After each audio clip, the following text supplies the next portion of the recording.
اگر پاکستان کے وہ حالات ہوتے جو اٹلی کے ہیں, جو فرانس کے ہیں, جو امریکہ کے ہیں, انگلینڈ کے ہیں, میں آج پورا لاک ڈاؤن کر دیتا پاکستان کو. لیکن ہمارا مسئلہ کیا ہے؟ 25% پاکستانی غربت کی لکیر سے نیچے ہیں, جس کا مطلب وہ 2 وقت کی روٹی نہیں کھا سکتے.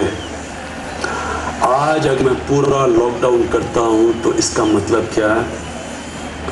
اس میرے ملک کے رکشہ چلانے والے, چھابڑی والے, ریڑی والے, ٹیکسی والے, چھوٹے دکاندار, دیہڑی والے, یہ سارے گھروں میں بند ہو جائیں گے.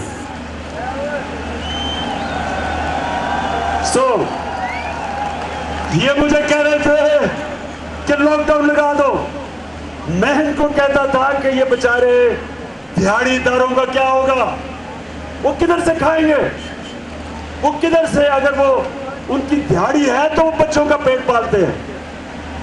میں ان سے بار بار پوچھتا رہا, آپ نے ان سب کو سنا, انہوں نے کہا جی لاک ڈاؤن لگا دو. اب اگر یہ ہم ہندوستان کی طرح لاک ڈاؤن لگا دیتے تو آج یہاں لوگوں نے بھوکے مرنا تھا. تو پاکستان وہ چند ملکوں میں سے تھا, دنیا کے 3 ملکوں میں سے تھا جس نے اپنے لوگوں کو بھی بچایا کورونا سے, اپنی معیشت کو بھی بچایا, اور اپنی لوگوں کو, اپنی قوم کو, اپنے غریبوں کو بچایا. تو میں آج اس لیے آپ کے سامنے کھڑا ہوں کہ ہم آج فخر کرتے ہیں کہ 3.5 سال میں جو ہم نے کیا, مشکل وقت نکالا, اور آج ان تو 2 مہینے میں دیکھیں گورنمنٹ نے کیا کیا.